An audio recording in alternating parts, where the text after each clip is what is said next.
Orang yang begini ini itu akan, insya Allah akan semakin mampu untuk melihat dan memahami serta menerima Al-Quran dengan semakin konkret. Dengan semakin konkret.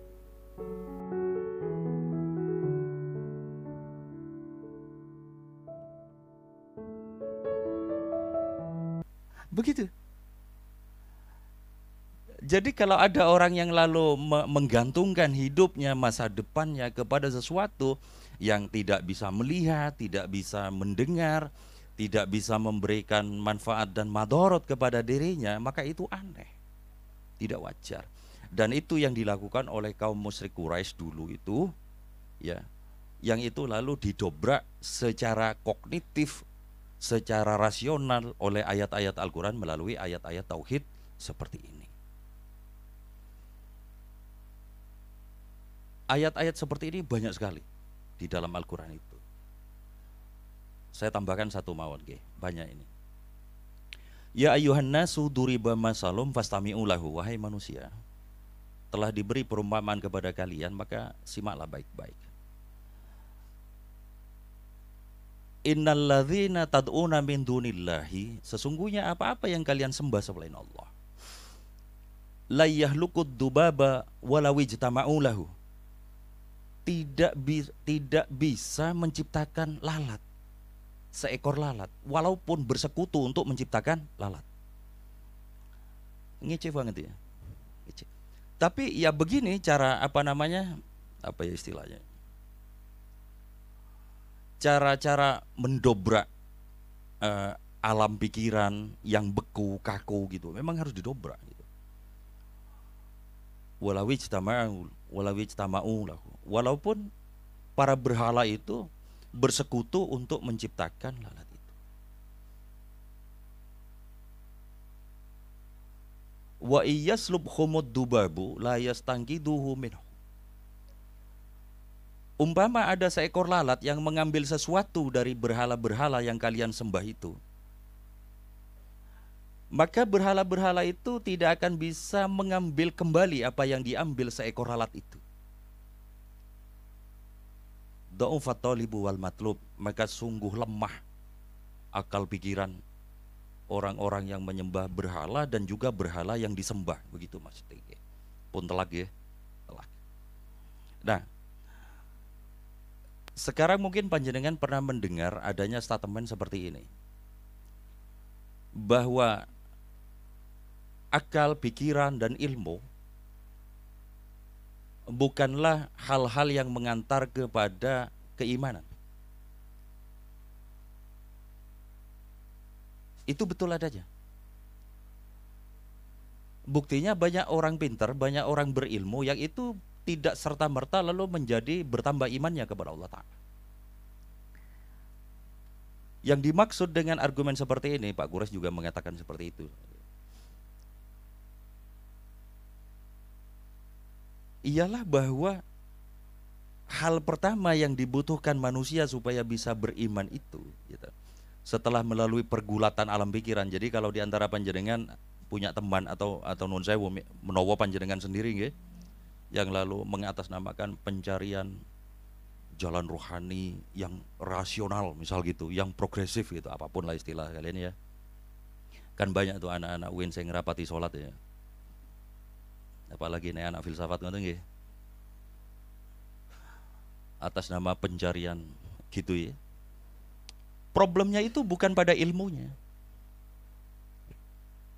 Problemnya itu ada pada bahwa ketika akal pikiran itu lalu dikritisi, didobrak ya, sebagaimana yang dilakukan Rasulullah di awal-awal risalahnya itu ialah lalu pelan-pelan nilai-nilai yang mendobrak pikiran itu lalu merembes atau sublim ke dalam hatinya, sehingga hatinya menjadi terbuka kepada hidayah itu.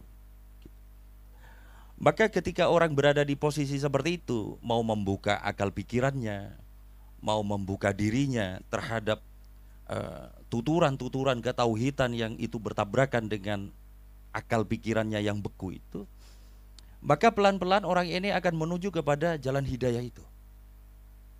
Itulah sebabnya misal mengapa di Al-Quran dikatakan walladzina tadaw zadahum huda wa atahum taqwahum. Orang-orang yang membuka dirinya untuk mendapat hidayah, atau orang-orang yang telah diberi hidayah oleh Allah Ta'ala dan terus membuka dirinya, ya tentu diantaranya melalui jalan ilmu, jalan-jalan akal pikiran itu, maka Allah akan menambahkan hidayah ke dalam dirinya, sehingga lalu terus mengerucut, membesar dan berbuah menjadi ketakwaan. Gitu ya posisinya. Nah, ilmu itu bukannya lalu tidak ada gunanya pada konteks ini, tetapi pintu pertamanya yang memang harus kita buka ya, itu adalah membuka akal pikiran supaya mau menerima rembesan-rembesan hidayah ke dalam hati itu, sehingga lalu keimanan dan ketauhidan itu ujungnya lalu bertahta di dalam hati. Jalannya adalah melalui jalan ilmu, jalan akal, jalan pikiran, seperti itu. Seperti itu yang dimaksud. Maka memang nuwun sewu tidak sama antara orang yang membuka hatinya kepada hidayah dan dia berilmu dengan orang yang misal murni taklid, murni awam, tetapi beriman. Ya beriman, ya beriman. Tetapi tentu dalam menerima ini pasti beda jauh posisinya. Kekuatannya, keteguhannya, kedalamannya, penyelamannya dan sebagainya dan sebagainya. Betul nggih? Gitu teman-teman. Karenanya di titik ini kiranya buat panjenengan utamanya nggih buat saya juga pastinya, buat panjenengan yang masih muda-muda ini, terutama yang masih kuliah-kuliah ini nggih. Itu ya seyogyanya memang terus-menerus ya sinau ngoten. Sinau. Baca buku ya apalah gitu. Supaya panjenengan itu semakin naik derajatnya, derajat ketauhidannya, derajat ilmunya gitu. Nah, orang yang semakin bertambah derajat-derajatnya itu akan semakin masuk kepada apa yang disebut oleh ayat pertama tadi. Alladzina utul ilma, yakni orang-orang yang dikaruniai ilmu oleh Allah Ta'ala. Ilmu yang tentu saja terus-menerus menambah kepada ketakwaan, ketundukan, dan kesalehan pada dirinya. Nah, orang yang begini ini itu akan insya Allah akan semakin mampu untuk melihat dan memahami serta menerima Al-Quran dengan semakin konkret. Dengan semakin konkret. Jadi umpama nih, ini bahasa bercanda saya. Ini depan saya ada kopi hitam. Ini bisa saja lalu ada susunya. Ini mudah untuk dipahami bagi kalangan yang utul ilma tadi. Tetapi bagi orang yang tidak begitu, itu kan mati-matian akan membantah mbok sampai sumpah pocong, sumpah apa, nggak bakal terjadi. Kan gitu. Oke, ngobrolin kopi tiba-tiba ada susunya itu memang tanda petik gak penting. Tapi ini lalu menjadi penting ketika ditarik ke konteks hidup masing-masing kita. Misalnya, mengapa ya aku usia 30 kok belum punya jodoh? Mengapa aku usia 30 kok belum kaya misal? Mengapa aku usia 30 kok belum? Ini semua ini yang real panjenengan semua ini. Ini akan jauh lebih mudah untuk dipahami secara kognitif, diresapi oleh hati, sehingga lalu panjenengan itu tauhid itu menjadi legowo untuk menyetir dirimu. Ini bukan lagi tentang bagaimana caranya supaya di kopi hitam ini tiba-tiba ada susu atas nama tauhid, bukan sih. Tetapi apakah bisnis ini akan jalan? Apakah saya hidup bisa dari ini? Orang saya nggak punya, bagaimana saya bisa gitu-gitu ya. Itu lalu menjadi berharga. Yang itu diantara basicnya itu adalah ayat-ayat Al-Quran gitu. Saya sering sekali mengutip ayat ini, ayat yang nuhun sewu bagi utul ilma itu pasti konkret, tapi nuhun sewu buat banyak orang pasti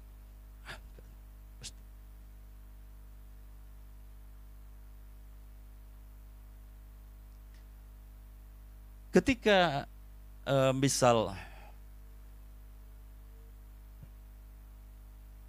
Nabi Zakaria di awal-awal surat Maryam itu pengen punya anak itu ada kalimat Nabi Zakaria itu begini, ini di Al-Quran ya.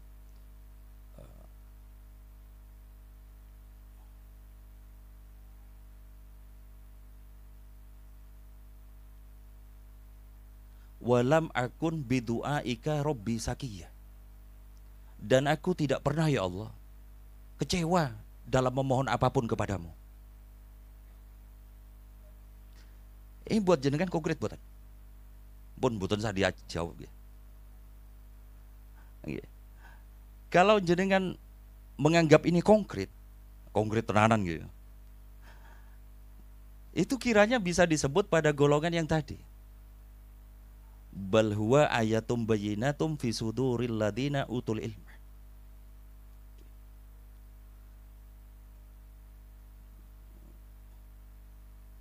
Tapi kalau ayat tadi itu yang dibacakan disebutkan oleh Nabi Zakaria itu, oh kira wajar gua aku misal gitu ya. Wong aku duit kari 1.000 kok arep sugih piye ceritanya. Misalnya ngoten nggih. Itu ya berarti memang belum utul ilmu gitu. Walaupun tidak bisa dikatakan lalu tidak beriman ya enggak ngoten. Iya beriman yang ora pinter ngoten nggih. Nah, PR-nya itu adalah monggo sinau, terus sinau ngoten nggih. Semoga lalu pelan-pelan dengan istiqomah itu barokah para guru, ngoten nggih, barokah majelis, kita dihantarkan oleh Allah masuk ke posisi benar-benar hakul yakin mantap kepada keterangan-keterangan ayat Al-Qur'an sebagaimana yang berlaku bagi golongan utul ilmu. Amin amin walafu minkum. Wallahu alam bisawab. Wassalamualaikum warahmatullahi wabarakatuh.